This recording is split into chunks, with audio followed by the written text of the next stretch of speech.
Buenos días, muy honrado por esta invitación. Estoy evidentemente en una autopista porque voy rumbo a un compromiso, pero estoy aquí a sus órdenes para comparecer ante la provincia de la Azuay y todo el país que nos mira a través de su prestigiosa señal. Bien, señor Valde, le agradecemos igualmente a usted por atendernos. Vamos a empezar con información. Si usted está manejando va a ser un poquito difícil que la vea, pues se va a distraer. Pero en todo caso estamos poniéndole... No estoy conduciendo. No está conduciendo. Bien, entonces va usted a poder ver en su pantalla esta encuesta que se encuentra en desarrollo, una encuesta online con todos los alcances y las limitaciones que puede tener una encuesta de este tipo, pero que se publica en el portal y en las redes sociales de Plan B. Se ha consultado al pueblo ecuatoriano. ¿Cree usted que las denuncias de Fernando Balda contra Rafael Correa son ciertas? Esta encuesta está ya vigente desde el día de ayer.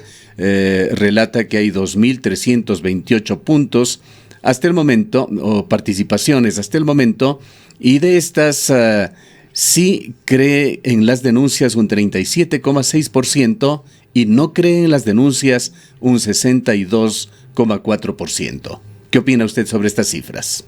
Sí, bueno, entiendo que tiene más el no que el sí. Sí, una proporción de 2 contra 1. La respuesta es lógica y conocida. El correísmo tiene implementado un sistema de troll center que cada vez que aparecen este tipo de encuestas o de opinión, pues se abocan a votar en beneficio de lo que necesita el correísmo. El documental que yo he presentado es un documental muy claro. Allí lo que se escucha son las voces de Rafael Correa y Pablo Romero. Lo peor que le pudo pasar a Correa es enfrentarse a sí mismo, a su propia voz, a sus propias palabras, a su propia planificación delictiva. No soy yo el que tiene que juzgar, sino la ciudadanía realmente. Yo creo que este ha sido un golpe letal a la corrupción del correísmo. Hemos desenmascarado sus mentiras, hemos revelado el verdadero rostro delincuencial de estos cabecillas que se encontraban prófugos. Hoy Pablo Romero ya está en Ecuador. Y está más que claro, ahora nos toca es inventariar todo lo que tenemos, entre audios, también áreas, etcétera, y buscar la judicialización de estas evidencias. Señor Balda, muy buenos días. Pues efectivamente en este documental que ustedes presentaron, La Ruta del Dinero, se han fundamentado en audios, mensajes de voz, correos electrónicos, mensajes de texto que de alguna manera darían cuenta del manejo de los recursos, en este caso del expresidente de la República, Rafael Correa. Un poco la pregunta que se viene en torno a aquello es cómo obtuvieron todos estos elementos, todas estas herramientas que les permitirían, como usted ha dicho, judicializar un proceso en contra del exmandatario. Y otro de los temas que de alguna manera nos deja una preocupación, una cierta inquietud, es la cadena de custodia de esta información que ustedes han podido recoger, recopilar, en cuánto tiempo lo hicieron. Sería interesante que usted pueda comentarnos un poco todo este proceso investigativo y qué le da en este caso a la ciudadanía las garantías de que esta información es certera. Bien, esta información es producto de una investigación en la que se buscó gente que decidió colaborar con nosotros. Esa gente era del grupo cercano, del grupo íntimo de Rafael Correa. Eran sus operadores políticos en Europa, sus operadores logísticos y además quienes le ayudaban a transportar el dinero que le ha robado a todos los ecuatorianos. Hace más de un año comenzamos nosotros esta investigación y la cooperación de estas personas. Evidentemente lo mantuvimos en secreto para garantizar tanto la investigación como la seguridad y la integridad de nuestros cooperadores. Ellos nos fueron proporcionando los audios, documentos, chats, correos electrónicos conforme se iban generando. Nosotros íbamos teniendo material y elementos día a día. Por eso conocíamos los movimientos y los pasos de estos cabecillas que se encontraban prófugos.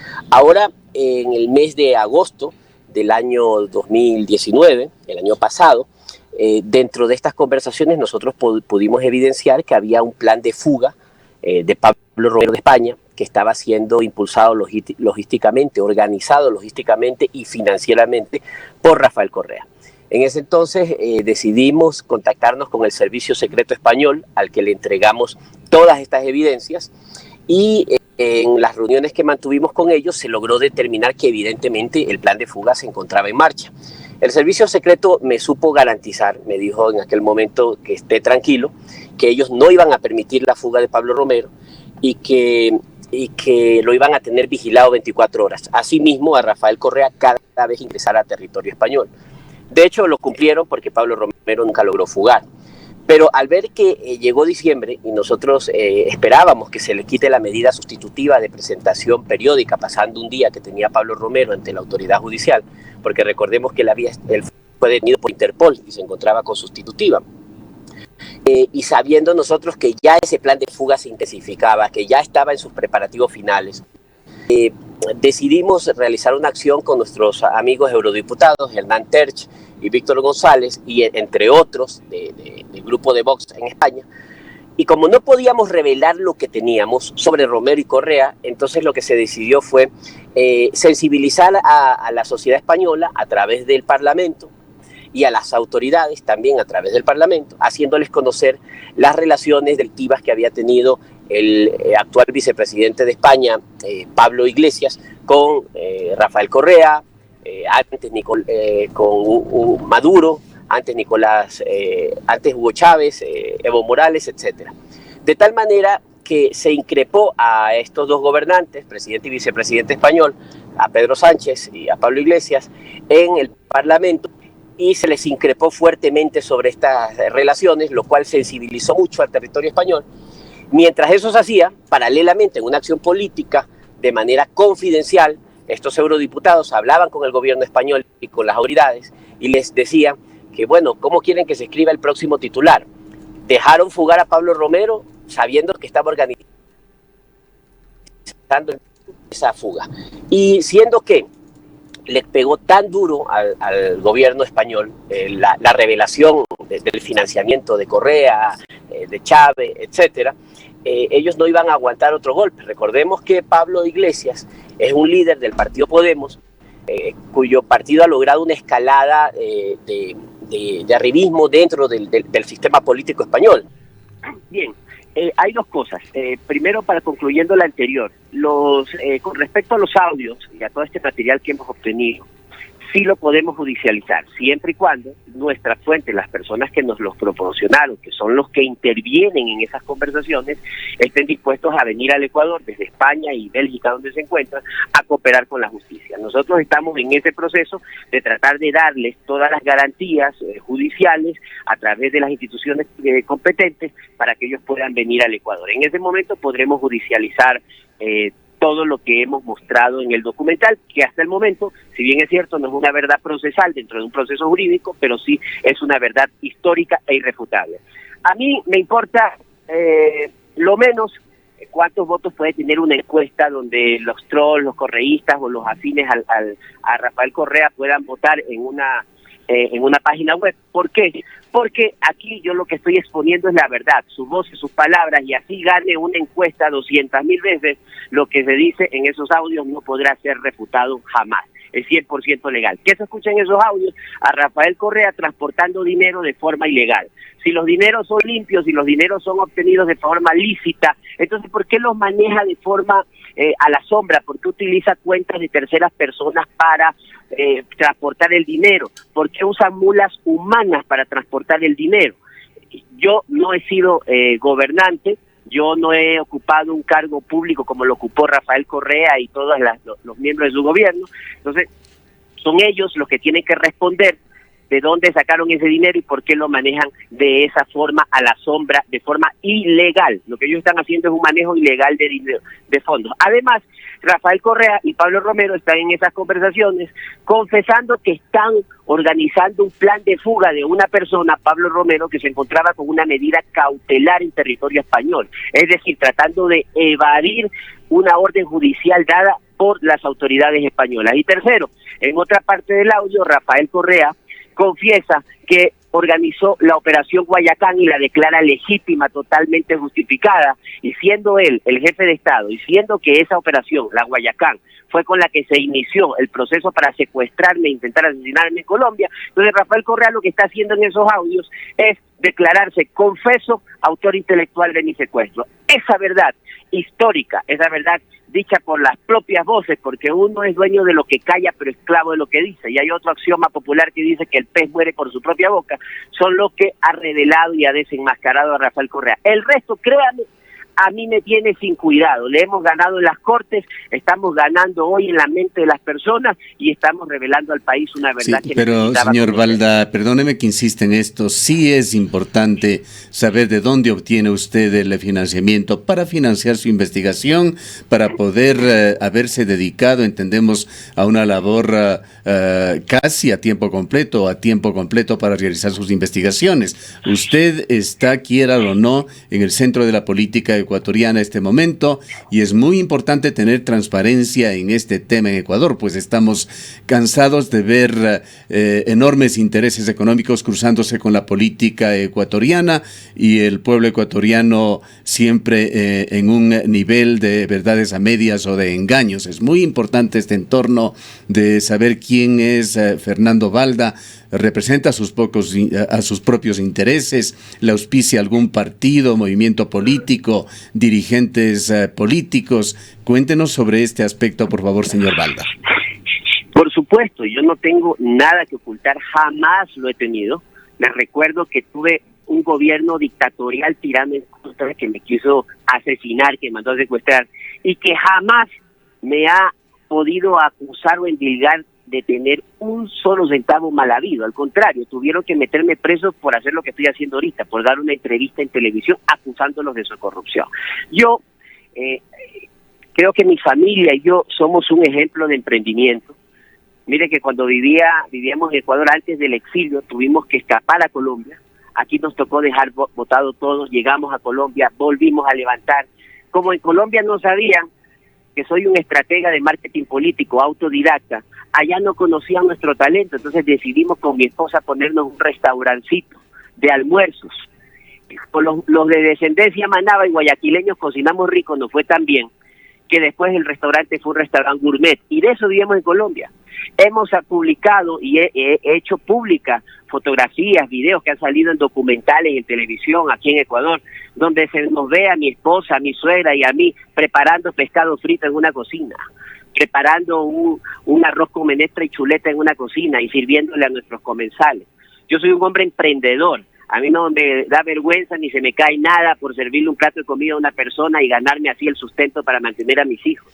Y luego, cuando ya habíamos levantado en Colombia y habíamos ya hecho nuestras vidas otra vez y nuestros hijos ya estaban estudiando, resulta que vino el secuestro con el intento de asesinato, me rescata la policía, como no me pudieron matar, entonces hacen un acuerdo con el gobierno de Colombia, de Juan Manuel Santos, me detienen y me mandan a Ecuador en un operativo militar, en un avión del ejército, donde yo era el único pasajero. Me detuvieron en la calle con militares, con policías, con miembros de presión, con inteligencia, y cuando llegué a Ecuador, la carta decía que enviaba el gobierno de Colombia que me habían deportado porque se me había caducado la visa.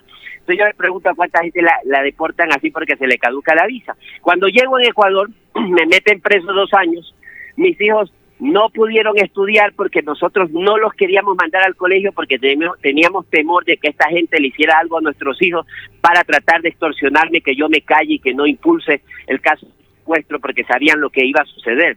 Cuando iba a salir en libertad, los 2 meses antes de que yo salga en libertad, no me había pasado nada en la cárcel los 2 años que estuve preso, pero los 2 últimos meses tuve 4 intentos de asesinato porque no querían que yo saliera en libertad, precisamente porque sabían todo lo que iba a pasar si yo salía. Luego, cuando salí en libertad, mi esposa le tocó ir a vivir a un pequeño departamentito en Chillogallo donde pagaba $100 de arriendo. No había querido comprar muebles porque lo poco que tenía de lo que había vendido, lo que teníamos en Colombia, lo estaba utilizando para subsistir todos los días. Y los 2 años vivieron allí, no teníamos camas, vivíamos en colchones, teníamos una mesita de plástico de esas que venden en Pica. Y mi mujer no podía ni trabajar porque estaba dedicada todo el tiempo a mis temas judiciales para tratar de sacar a su marido que estaba preso. Y luego, cuando salí en libertad, pues entonces decidimos seguir trabajando en el Ecuador, en la política, pero yo soy político, pero también en un estudio jurídico que fundamos que se llama Balda y Abogados, porque nos dimos cuenta que cuando se ejerce el derecho y la legalidad de manera correcta se puede beneficiar a la sociedad, como se ha beneficiado ahora poniendo prófugos a estos cabecillas del correísmo y a Pablo Romero en la cárcel, entre otros. Este estudio jurídico que tenemos en Quito se llama Balda y Abogados, que está a las órdenes, y yo no soy abogado, pero hemos decidido poner este estudio con otros amigos que sí son abogados, que ustedes los conocen, que son los que aparecen conmigo en la prensa, en todos los actos públicos y también políticos, impulsando estos casos, y para que no nos va mal en el estudio jurídico. Yeah. Señor Balda, además de eso, mi mujer es una mujer emprendedora que anda haciendo su negocito, vendiendo cualquier cosa, desde manualidades hasta ropa, y de esa manera hemos salido adelante. Señor Balda, sí, es la última pregunta que le voy a hacer sobre esto, pues no podemos quedarnos solamente allí. Usted en entrevista para Diario El Universo en el año 2018, a mediados de ese año, aceptó que usted tenía benefactores y dijo que por el momento se guardaba el secreto y cuando llegue el momento se sabrá quiénes son. No es el momento de dar a conocer quiénes son sus benefactores, pues vendiendo comida manabita o de donde sea del Ecuador con un pequeño restaurante, es muy difícil mantener a una familia y sacar adelante las costosas investigaciones que investigar, nosotros lo conocemos en el ámbito periodístico, cuesta dinero. Es la última ocasión en que le pongo esta pregunta. Espero tener una franca y amplia respuesta sobre el tema, si no pasaremos a otro tema, señor Balda. Y quizás sumando a lo que ya consultó Gustavo hace un instante, pues se ha escuchado en más de una ocasión que posiblemente usted tendría vinculación e incluso financiamiento de el ex candidato a la presidencia, Álvaro Noboa. No, para nada. El abogado Noboa es un buen amigo. Y le cuento que no le gusta meterse en estas cosas. Él es un político conservador. Ustedes lo han visto, lo conocen de toda la vida. Es un buen amigo, pero realmente como me gustaría contar con el financiamiento de alguien como el abogado Noboa, ¿no? Me está escuchando, aprovecho. Segundo, las investigaciones que nosotros realizamos, créanme, que tienen mucha más creatividad que financiamiento. Pero no nos va a decir quiénes son sus benefactores, señor Balda. Lo que le estoy diciendo, son nuestro grupo de amigos cercanos, los que ustedes ven siempre junto a mí en todas las actividades públicas. Pero díganos tres nombres y pasamos de tema. Lo que pasa es que esto, como le he dicho, mis investigaciones, más que financiamiento, lo que requieren es de creatividad. En el caso de ahora le voy a decir cómo logramos obtener estos audios, etcétera. ¿Sabe cómo? Porque le advertimos una vez que nosotros conocimos el plan de fuga de Romero, conocimos que Rafael Correa mueve dineros de lo que se le ha robado a todos los ecuatorianos en Europa, le advertimos a su círculo cercano que si lo seguían encubriendo, ellos iban a tener el problema. Y es allí cuando deciden cooperar con nosotros y estar mejor del lado de la justicia, del lado de los buenos y no de los que delinquen. Eso se llama creatividad, más que recursos. Bien, bueno, usted guarda su secreto y tiene derecho a hacerlo, señor Balda, pero cuéntenos, ¿usted sigue con su aspiración manifestada también en el año 2018 de llegar a la presidencia de la República? Oiga, aquella vez con el periodista El Universo, que creo que es un periodista correísta, y tiene su derecho también de serlo, él me pregunta si yo quería ser candidato a la presidencia, y yo le dije, mire, a mí ya me han propuesto ser candidato a la presidencia, partidos y movimientos políticos que tienen vida jurídica, dentro de esa sociedad patriótica. Y cuando me lo propusieron, yo les dije que no, que estaban locos, que no era mi momento, que yo no estoy confundido con el Día de la Madre, ¿no? Entonces, lo que sí le dije es que todo puede suceder y que nosotros, que somos políticos, tenemos el derecho también de tener aspiraciones políticas, de elegir, de ser elegido, pero que esa decisión la tomaremos en su momento, así que no descarto nada. Y él puso el titular, Balda no descarta llegar a Carondelet, que no le digo que no me gustó, me gustó el titular. Sin embargo, esa es una decisión muy seria, muy madura, que debemos tomarla conjuntamente. Vayamos con sus denuncias de hoy, señor Balda. y tenemos que hacer referencia a una entrevista que se publicó en la muy prestigiosa revista Semana, que tiene su canal de televisión en internet. Lo escuchamos y le vimos, y usted allí señala que aspira a llevar a los tribunales, así como lo ha hecho o aspira a hacerlo con Rafael Correa, lo ha hecho ya, aspira usted a hacer con Juan Manuel Santos, premio Nobel, expresidente de Colombia. ¿Cómo va a lograr este objetivo? Sí, mire, lo que sucede es que nosotros hemos comprobado 100% que el secuestro nunca se pudo haber ejecutado sin la anuencia del gobierno colombiano.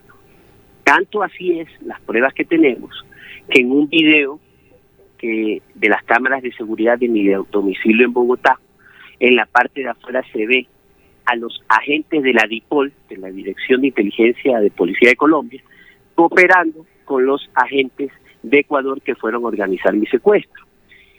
Luego, en una de las versiones que se dio en la Fiscalía aquí en Ecuador por parte del secretario de Inteligencia de ese entonces, Romy Vallejo, él confesó que efectivamente quien le ayudó en la avanzada que él hizo allá en Colombia fue el general Jorge Vargas, que era el director de inteligencia de Colombia en ese momento. Luego, cuando a mí me hacen un primer intento de secuestro que les falló, antes por el que ha sido procesado Rafael Correa, Pablo Romero, Chicalce y otros, yo comuniqué esto al presidente Juan Manuel Santos, a la canciller María Ángela Holguín. Todo el gobierno sabía lo que había ocurrido. Hicieron una mesa de trabajo especial en la que estuve presente entre miembros de la presidencia, Cancillería, Inteligencia, Policía, Fiscalía, etcétera, y ellos tuvieron claro que el gobierno de Ecuador había mandado a sus agentes de inteligencia y que habían intentado secuestrarme. Luego tuvieron claro que me secuestraron en el segundo caso. Y a pesar de todo eso, aceptaron un pedido de Correa, me detuvieron y me enviaron a Ecuador, al país donde se me perseguía de manera criminal, violando incluso la Carta Interamericana de los Derechos Humanos, que establece que nadie puede ser deportado, así sea a su país de origen, cuando en este se lo persigue de manera criminal por sus opiniones políticas, etcétera. Y mi delito era un delito de opinión y ya se me había perseguido de manera criminal con el secuestro. Es por eso que dentro de las investigaciones en Colombia, la Fiscalía de Colombia, ojo con lo que voy a decir, que no lo he dicho hasta ahora en ningún medio ecuatoriano, solo lo dije ayer en el programa con Salud Hernández, en Colombia, la fiscal que lleva el caso actual decidió abrir otro expediente por un posible fraude procesal. ¿A qué se debe ese fraude procesal? Porque a criterio de la Fiscalía, ellos creen que una vez que se capturó a los 5 autores materiales que ya fueron sentenciados y que también confesaron el secuestro,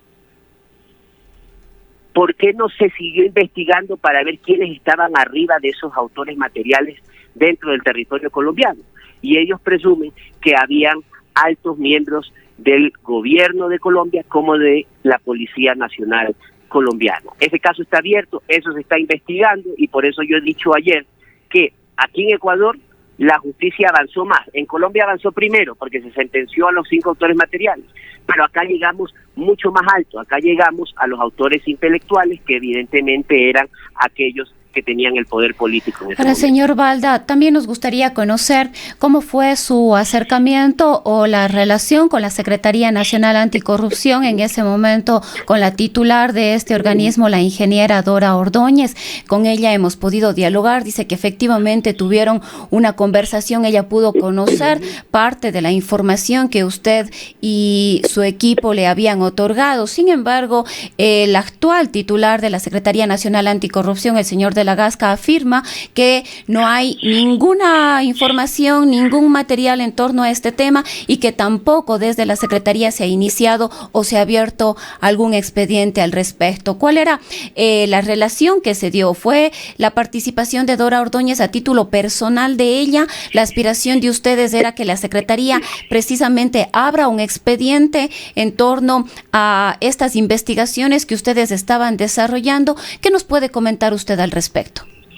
Bien, cuando nosotros recibimos la investigación y la cotejamos, que es aquella que he hecho pública y mucho más que aún no hemos sacado a la luz, logramos determinar de que allí había movimientos ilegales de dinero. porque son movimientos ilegales, porque para no transferirse dinero de una persona a otra se tercerizaba utilizando cuentas de otras personas, y cuando no se quería ya alertar mucho el uso de esas cuentas, entonces usaban mulas humanas para que tomen avión y vayan llevándose el dinero entre Correa y Romero o viceversa. Pero también vimos que habían cuentas bancarias en donde nuestras fuentes nos decían que, por ejemplo, Correa mañana se quería ir a España y necesitaba 10.000 euros. Entonces lo veían que él hacía una transferencia desde su teléfono, luego hacía una llamada y le decía a un X, que no sabemos quién es, ¿sabes qué? Ya te transferí los 10, ahora pásamelos a la otra cuenta.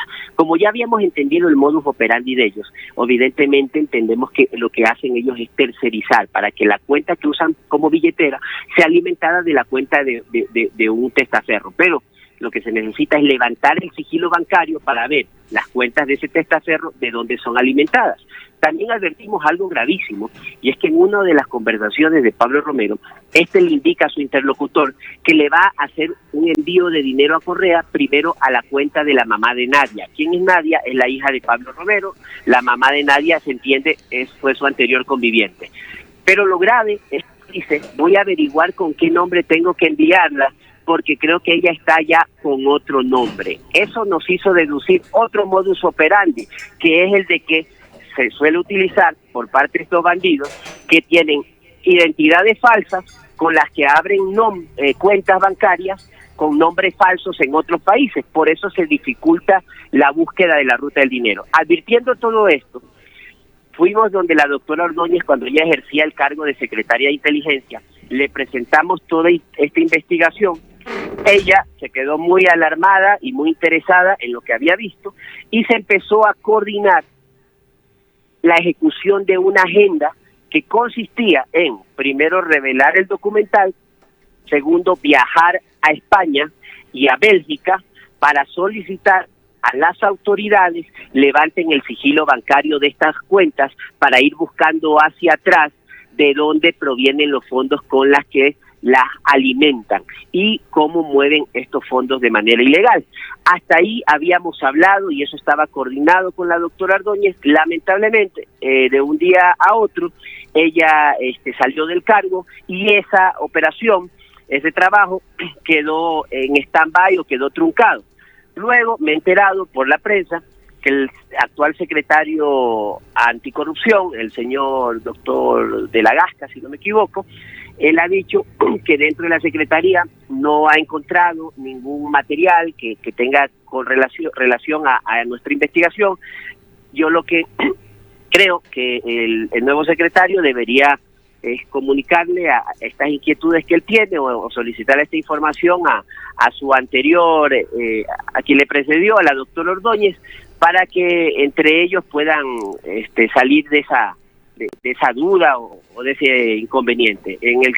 Por mi parte, la actual Secretaría Anticorrupción puede contar que si lo requiere y si quiere continuar con la labor y con el plan de recuperación de los dineros robados que habíamos establecido con la doctora Ordóñez, yo estoy a las órdenes para hacerlo con quien sea, porque este es un trabajo que beneficia al país Señor y no Balda, a personas ni a cargos políticos. No ha dado ningún paso para ya por su parte, así sea sin el apoyo de la Secretaría, cumplir con esa gestión para levantar el sigilo bancario tanto en España como en Bélgica.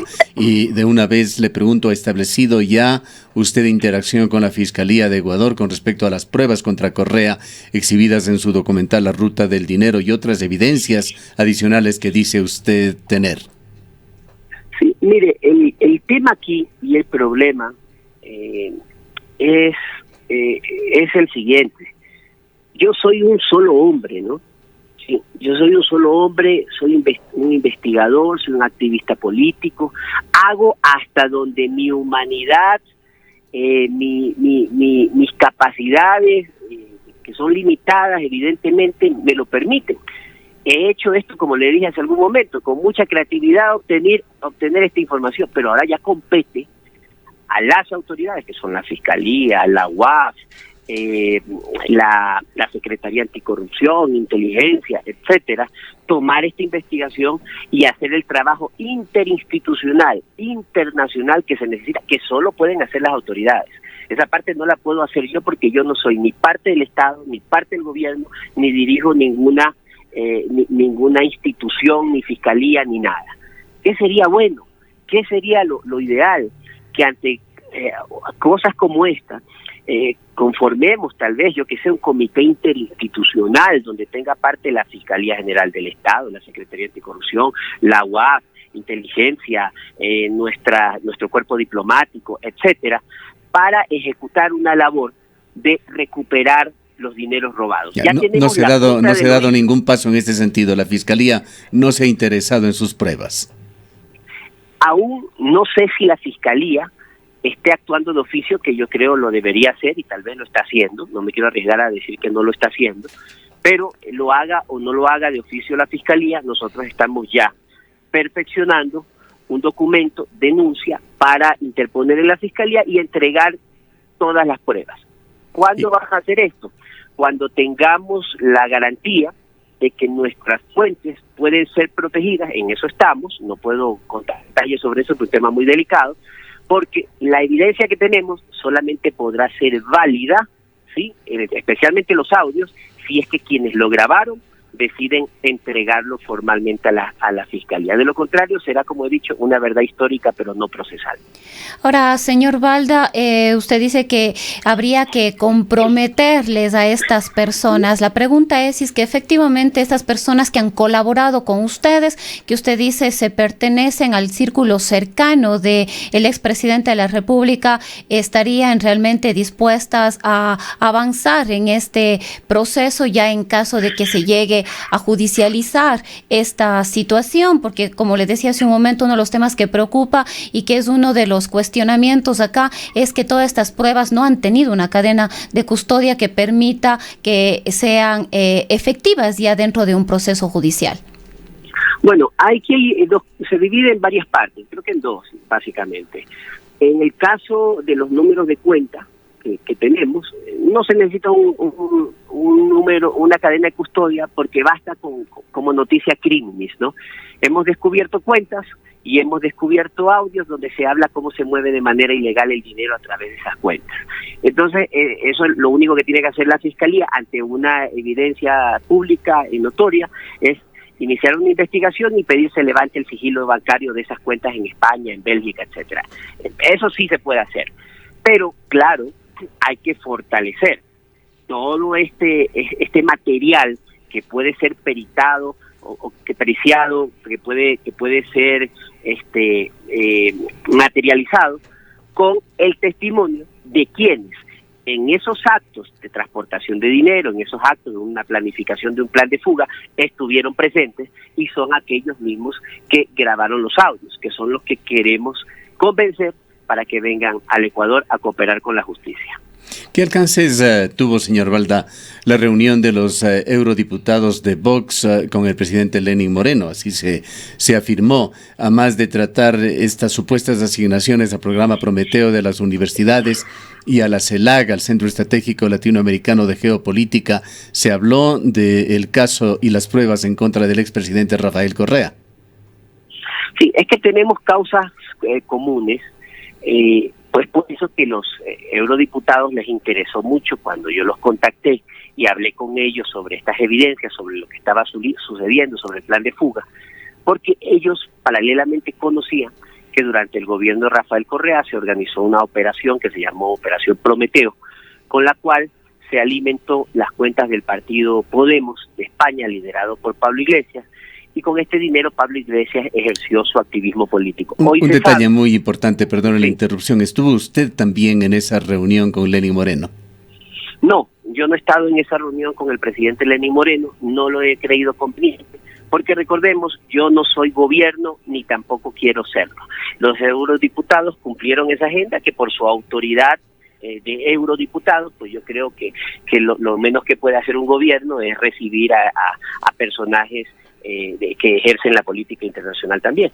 Entonces, de ellos me han dicho que de esa reunión salieron muy complacidos, que se les ha garantizado que desde este gobierno se les va a entregar la información que ellos requieren para investigar esos dineros que Correa le regaló al partido Podemos, que también de forma ilegal, porque nuestra legislación, constitución, no establece que el Ecuador le puede regalar dinero en millones de dólares a un partido de otro país y que ejerzan otra política.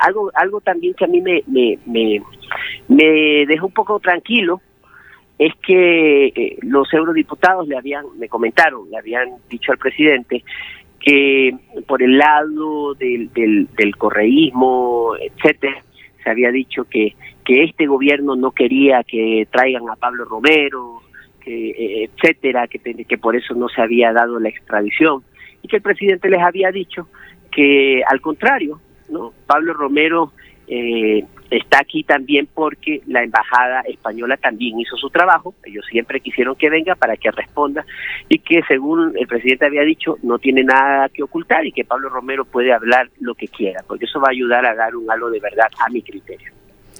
Señor Balda, el expresidente de la República, Rafael Correa, respecto de las cuentas en paraísos fiscales que se afirmaría que él ha hecho referencia a una única cuenta que sería su cuenta personal, que la administra y la gestiona en Bélgica, que es el país en el cual radica. Nos gustaría alguna explicación suya en torno a esto. Y el otro tema tiene que ver con los cuestionamientos que han surgido a estas denuncias y a otras, afirmando que todo tiene únicamente un trasfondo político en la medida en la que se buscaría impedir que Rafael Correa pueda retornar al país y pueda ser candidato para las elecciones del año 2021. Sí, mire, la primera pregunta tiene dos respuestas, ¿verdad? La primera es que, suponiendo que sea verdad lo que dice Correa, que en esa cuenta lo que tiene es su platita con la que se va a comer hamburguesas y saca a pasear a su mujer los fines de semana, eso que tiene que ver con lo que él, y tampoco desvirtúa lo que él dice en los audios, cuando se lo escucha claramente a Romero y a él en sus chats, planificando un plan de fuga de un prófugo de la justicia que está con una medida cautelar en otro país. ¿Eso qué tiene que ver, o cómo desvirtúa a Rafael Correa, revelando que sí conoce a Pablo Romero, cuando le había dicho que casi ni lo conocía, y que no solo que lo conoce, sino que lo financia, que le organiza la agenda, que está preocupado por él, y que le está diciendo, fúgate, vuélate, porque te van a coger preso, y a mí me da terror que te cojan preso porque puedes empezar a cantar? Eso que tiene que ver con Rafael Correa moviendo dinero, tercerizando y moviendo dinero de forma ilegal. ¿Y qué tiene que ver y cómo desvirtúa a Rafael Correa admitiendo la operación Guayacán, que fue la operación con la que se me secuestró en Colombia? Entonces, eso no desmerece ni el documental ni las pruebas que hemos presentado. Más bien, lo que ha dicho Correa, al admitir que sí es su cuenta, al señalarme que he revelado sus datos privados, etcétera, está corroborando que todo lo que hemos presentado es verdad.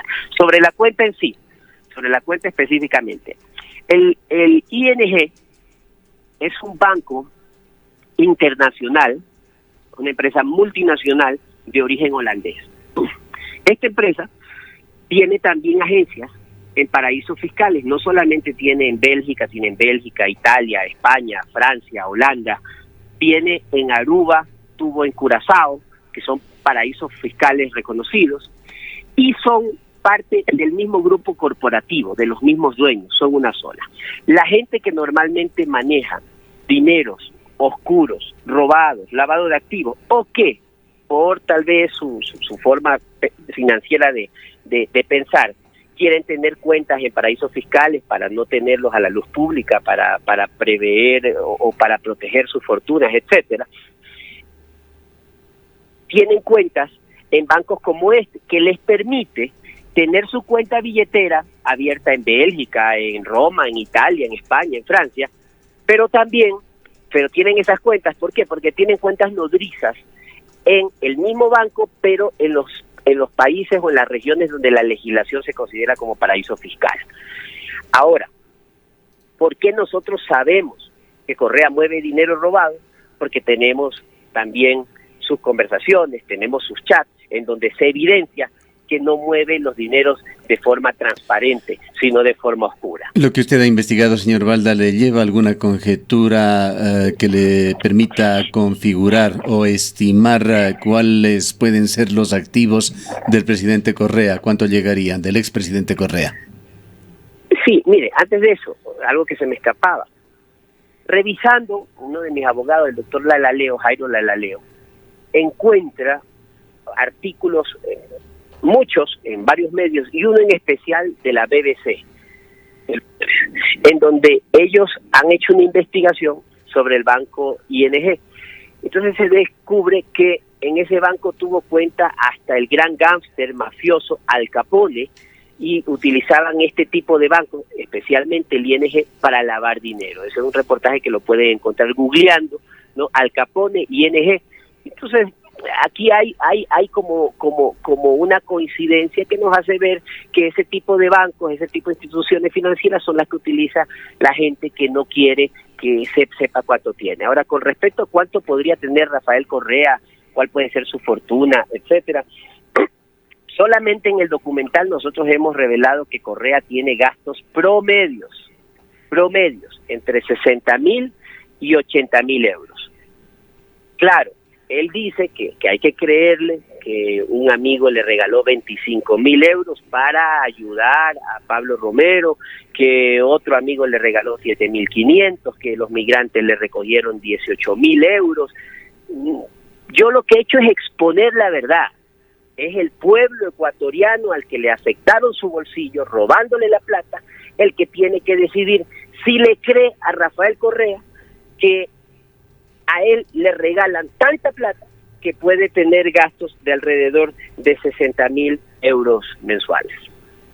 ¿Quién es y qué nos puede decir sobre la mujer que actuaba como intermediaria y que facilitó estas grabaciones, señor Balda? Perdón, no entendí la pregunta. Sobre la dama, la mujer que actuaba como intermediaria entre el presidente Correa y el exdirector de inteligencia y que facilitó las pruebas que usted ha exhibido. ¿Quién es? ¿Qué nos puede decir sobre ella? Mire, no puedo referirme y no quisiera referirme a las personas que han colaborado, que no es solamente una, no puedo decir si es hombre, si es mujer, porque por seguridad de ellos. Cuando ya podamos, mire cómo manejamos esta investigación. Yo le estoy siguiendo los pasos a estos cabecillas, a Correa y Romero, hace un año, y lo hemos mantenido en tal secreto, con tal sigilo, para poder garantizar lo que hoy se ha revelado. Asimismo, para proteger la integridad, la vida de estas personas, porque créanme que le han de querer matar. Es preferible no decir quiénes son ni dónde se encuentran en este momento. Una pregunta final de mi parte, señor Balda. ¿Qué pruebas tiene usted en contra de José Serrano, exministro del Interior, y cuál es su aspiración con respecto a este exfuncionario? Mire, así como hay en Cuenca gente buena que se ha dedicado a trabajar por Cuenca, entre esos diría yo la doctora Dora Ordóñez, que aportó bastante para esta investigación, así también como en todos lados de toda la Viña del Señor, en Cuenca hay un peligroso y contumaz delincuente, un avesado gángster, un criminal que se encuentra actualmente en la impunidad, que se llama José Serrano Salgado. Y lo digo así categóricamente. Y por eso es que ustedes me han escuchado en mis entrevistas anteriores y todo el tiempo hablar de tal manera, categóricamente, porque siempre he conocido la verdad, como ahora, hace un año, y no le he dicho a nadie lo que teníamos nosotros de información. Y por eso es que hemos hablado con tanta vehemencia y con tanta propiedad y autoridad, porque la verdad es autoridad. Así le digo que José Serrano Salgado, ex ministro del Interior, actual asambleísta, es uno de los autores materiales de mi secuestro, que se escabulló del proceso judicial, porque así es a veces la justicia, así es los procesos judiciales, a veces no son perfectos. Raúl Chicaiza tira al agua a Rafael Correa, a Pablo Romero, pero no a José Serrano, porque José Serrano era su jefe, era el miembro de su pandilla, el cabecilla de su pandilla. Luego, terminado el proceso, resulta que descubrimos esta grabación en donde Chicaiza conversa con Serrano y se evidencia su complicidad. En ese audio, Chicaiza le dice, acuérdense que esto lo hice por usted y por el presidente. Le dice, por eso ayúdeme a pagar los abogados, necesito $60,000. Serrano, en lugar de decirle, yo por qué tengo que darte plata para defenderte de un crimen que has cometido, le dice, ok, te voy a dar 20,000, luego te doy el resto. Pero ahí no termina esto. En los audios que tenemos, ¿no?, y en las conversaciones de chat que tenemos de Pablo Romero, el exsecretario de Inteligencia, está la otra parte de la historia. Pablo Romero, en una de sus conversaciones, detalla fue la participación de José Serrano en mi secuestro, y deja claro que la cadena de mando fue Rafael Correa, José Serrano, mandos policiales, Chicaiza, Falcón y los autores materiales, los sicarios de Puerto Tejada. Por eso es que yo en el video al final le hago un llamado a Pablo Romero y le doy a entender que es mejor que coopere, que colabore con la justicia, porque él, mejor que nadie, conoce de los hechos. Y él en los audios que yo tengo y en las conversaciones, él relata que el que ejecuta el secuestro fue Serrano y que Pablo Romero lo que hacía era luego monitorear, hacer los reportes, enviar a Contraloría, etc. Eso no lo exime del delito porque se volvió un cómplice, un encubridor, y eso también está penado. Es por eso que yo le digo a Cuenca, la provincia de la Suay, que lamento mucho que esta sociedad haya parido un criminal tan avesado como José Serrano, que él no habla ni es la cara ni representa a los cuencanos de buena fe, a los cuencanos buenos, ¿sí? Y que me voy a encargar, así como un día juré que se indicaría a Rafael Correa por sus crímenes, a Pablo Romero, me voy a encargar de José Serrano. La sociedad corre peligro mientras un gángster de este calibre ande libre por las calles. Ahora, señor Balda, para ir cerrando ya este diálogo, usted decía que prefieren todavía mantener en reserva los nombres de las personas involucradas porque inclusive podrían llegar a matarlas. ¿Han recibido ya amenazas por este proceso de investigaciones que han llevado a cabo? Sí, de hecho, han sido amenazadas, fueron amenazadas la madrugada, el día anterior al que yo presentara el documental. Eso nos causó un momento de crisis a la madrugada de ese día. Estuvimos a punto de no publicarlo, sin embargo, tuvimos que tomar una decisión en firme. El país estaba alerta y había sido anunciado hace mucho tiempo que íbamos a sacar esta investigación.